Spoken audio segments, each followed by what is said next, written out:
Okay, we are back with another segment of our conversation, creating consumer demand for geothermal. I'm Patrick Hanson. I'm joined by Peter Tait. We hope you enjoyed our first segment. This segment, we are going to jump into what I described as aspirational versus more the traditional price benefits of marketing and branding geothermal. And then we're going to dive into ingredient branding. So, Peter, would you explain to us why we can't just market geothermal based on making it cheaper, and why we can't just sell it that way?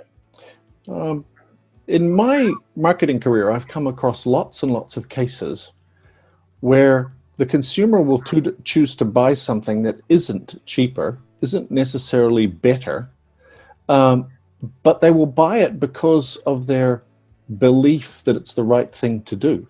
Yeah. And as I've already mentioned in the last segment, storage is a beautiful example, and I hate the idea of bashing storage because I think it's going to be critically important. But the idea that people think it already exists, think it's way ahead of its deployment curve, and investors are throwing billions of dollars at developing a technology that isn't here yet. And things like closed loop geothermal, the idea that geothermal could be anywhere on the planet if we could figure out the technical obstacles and make it work, and is inherently non-polluting. That's an example of something that when I have conversations with some of the people I know who are in the trenches of doing this on a day-to-day basis, I will say something like that, and they're like, well, here's the 17 problems with that idea, right? But there's a great line from Tom Peters, the guy who wrote a bunch of business books many years ago. He said, if a thing's worth doing, it's worth doing badly. And he said, look at the first airplane and the first telephone, Right. and look where they went, right? And it was all of these things. So many products and brands are sold based on what you can do with them. Right. And we've got some very hard conversations to have in the energy space. Everyone seems to be rushing to electrification. But when I did a little bit of research, I found in terms of residential use in the US, about half of the energy comes from the electric supply, and about half the energy comes from other sources like gas or heating oil or whatever. So if you're going to electrify everything, you're suddenly going to double residential consumption. Well, geothermal potentially has a role to play in replacing heating and cooling, not electric supply. But the idea is that it's very important to sell the aspiration. And I guess the best possible example I can give you is Tesla, in that early electric cars were sold in a sort of hair shirt, you will be laughed at and you will be inconvenienced, but you will be saving the planet and it's a good thing to do. Elon Musk came along and said, this is the car that everyone is going to want to own, and we're going to make it really sexy and you're going to want to buy it. And he was saying all of that way ahead of being able to deliver it. But it was that basic selling the fact that this is way cooler and better and you're saving the planet ahead of the implementation is important. And I think we need to switch to that mindset because we have the best possible story. There's no other baseload, renewable, low or no pollution energy solution available. And yet we don't tell that story, and we're talking about, well, we need to get the price down so people will buy it. Well, like I said, that's never been the reason that people buy anything in my experience. Right.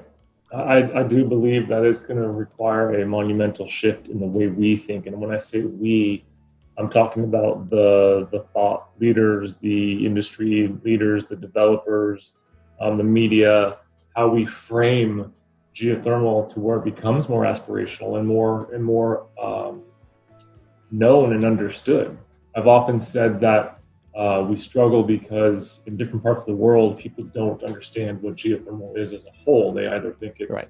it's residential, or they think it's mainstream power, or they think it's a spa or a hot spring, and really it's all of those. And if we combine them all effectively and get everyone thinking and speaking along the same lines, then strengths in numbers, and solar and wind have numbers. Geothermal is so disjointed and siloed across the spectrum of what it is to those regional people that we have a disjointed message, and it's been a challenge for me as a marketer to sort of steer through that branding journey.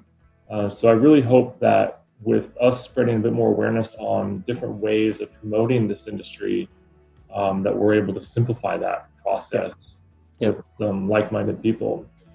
So Peter, when I first read this paper that you wrote, which I hope in some way we can publish to the world, it was like a light bulb went off in my head.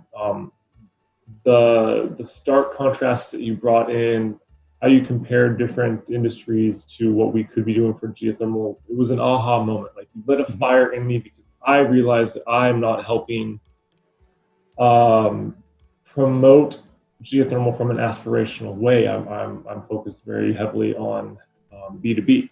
And I'd love for you to explain to our viewers what ingredient branding is from a very layman's term, because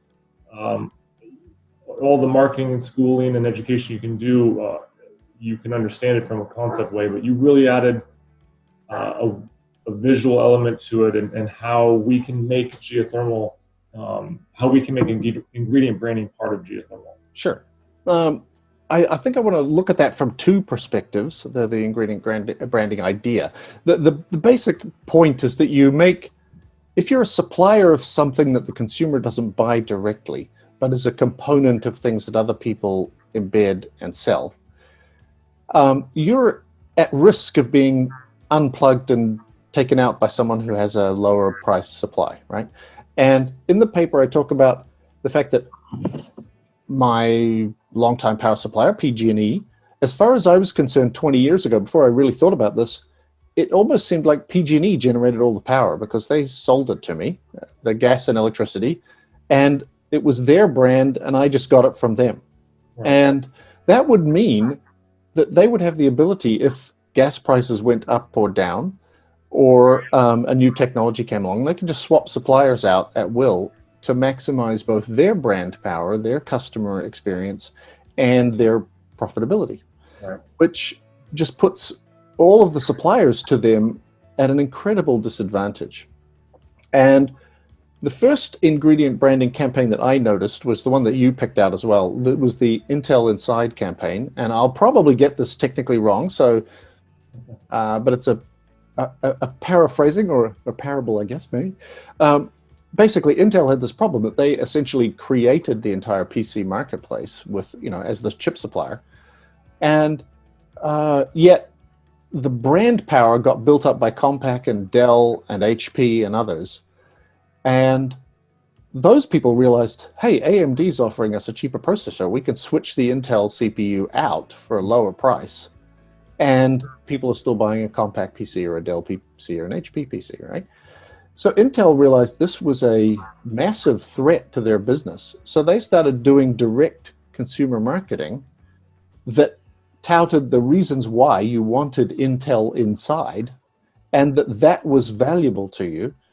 And then before you know it, well, not before you know it, it was like, I think they spent $100 million on this campaign, I believe, but I could be wrong about that. But before you know it, there's an Intel Inside logo on Compaq and Dell boxes, right? So if you think about this as, we want a Geothermal Inside logo on any offering of energy that that includes geothermal. So we want consumers to want that. Now, if you think, as soon as you start thinking about this, you realize there are hundreds of these examples. If we've ever bought a Gore-Tex raincoat, and you live in the Pacific Northwest, so you probably do have a couple, or Gore-Tex boots, or you've got Lycra clothing, these are all examples where a component supplier decided that the right answer was, I will brand the ingredient, and then I'll make people want to buy it. Right. And that, I'm sure, helped them develop bigger market share and increase the price that they got for their component. Now, there's one other version of that I want to have people think about, because I think in some ways it's closer to our challenge, and that's organic food. Okay. You think about way back, go back to the 60s, 70s, 80s in the US, major food brands shipping processed foods didn't tell consumers anything about A, what was in it, and B, where it came from. So it was the same situation as the PC supply in that Kraft or whoever making Philadelphia cream cheese, those guys could get their dairy from wherever they wanted. Yeah.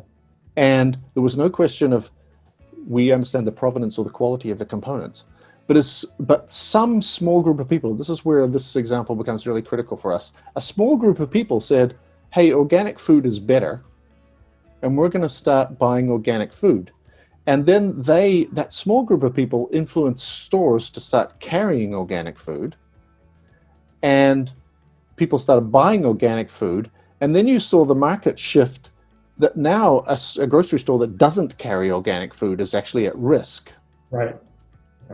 And they didn't do it by getting 90% of customers to ask for organic food. They did it by getting 5% of customers to ask for organic food. And then they started saying, well, it's worth putting organic on the label. And now there's an entire organic section in a lot of grocery stores. So that's the key way we should think about this, that we just have to get 5%, 10%, the enthusiastic adopters to care about this. And all of a sudden having geothermal on the label becomes relevant. And it's really funny to think of, that's very unusual for the geothermal community to think in terms of we're like organic food. But it's the same basic process. Yeah. You've got me hooked. When I read your paper again, as I said, it was an aha moment. I don't know why we haven't been doing this more. And I know there are examples. I think of our good friend Alex Richter in Iceland. He often, when he's traveling for his events, will post a photo or two of a beer that advertises it's been made with geothermal or bread or whatnot. And some countries get it right. But in terms of a macro look at our industry, there's a lot of work that we can be doing to embed the concept of ingredient branding to lead to consumer demand for geothermal. And I think this is a perfect way to end this segment, because our third and final segment, we're going to discuss how and what do we do next. So the important stuff. Thank you. And again, not to be cliche, but we're never going to get geothermal trending if we don't hashtag geothermal with everything that we're posting. So thank you, Peter.